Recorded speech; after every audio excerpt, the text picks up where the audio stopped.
ओडिशा सरकार कहिचंती जे ओडिशा रे metro project हेई परिबो नाही जोटा आपणकर भुवनेश्वर कटक खोर्धा पुरी कॉरिडोर रो मेट्रो प्रोजेक्ट टी आमर बरण्य नेता श्री नवीन पट्टनायक महोदय चिंता करथिले तार ब्लूप्रिंट प्रस्तुत करथिले सेटा हेई परिबोनी बोली ओडिशा सरकार कहउचंती।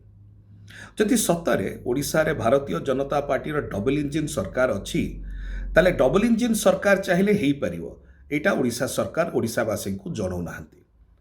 आपण कहिबे केमतिका मेट्रो प्रोजेक्ट गुड़िक जेते सबु अच्छी भारत वर्ष रे एटा नेशनल अर्बन ट्रांसपोर्ट पॉलिसी एवं मेट्रो रेल पॉलिसी 2017 द्वारा कार्यकारी करा जाय थाए।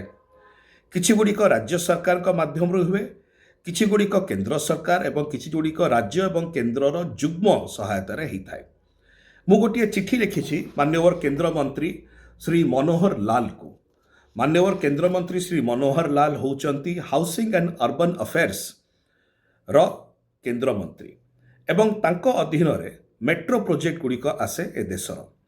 जदि से चाहिए एवं जदि राज्य सरकार चाहिए ताले जुग्म भाव में ओडिशा सरकार एवं केंद्र सरकार जदि से सतरे डबल इंजिन सरकार ही थांती ताहले से माने नेशनल अर्बन ट्रांसपोर्ट पॉलिसी द्वारा एवं मेट्रो रेल पॉलिसी 2017 द्वारा either 50-50 centre state equity participation रे करि परिबे एसपीवी मोड रे नले central assistance including viability gap funding माध्यम रे करि परिबे एवं ए प्रकार अनेक प्रावधान मध्य दिया जायछि।